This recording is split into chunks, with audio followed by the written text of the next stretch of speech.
the work of missions or the Great Commission, it is constantly evolving and still today being refined biblically. So you could just take a look at this photo that we're sharing on the screen, for example, and this is just one of the number of many mega churches in Venice, for example.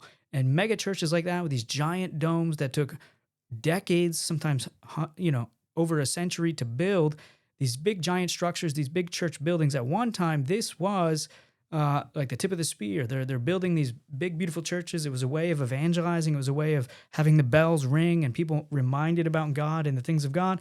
Little by little, the gospel was lost. The church became what's now considered the Roman church, Roman Catholicism.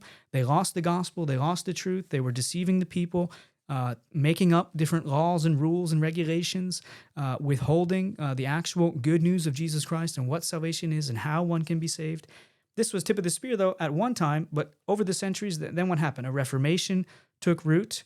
The papacy was received a great blow, and when the everyday man was able to open the Bible and understand more than even the popes, who many of which were not even born of the Spirit of God and teaching heresy and all the rest, but very powerful and influential, especially over the people, things evolved and things have changed. That the Protestant, roots took in and things advanced over the centuries, and here we find ourselves now 500 years later, and gospel missions is going on all over the world, biblical churches being planted, the Bible being taught, disciples being made, families being transformed, communities being transformed. The Lord is at work in many ways, but the point here we wanted to make is it's something that is continually being refined biblically. So we have tons of mission stuff going on in the world today, but not all of it is what we would call biblical missions.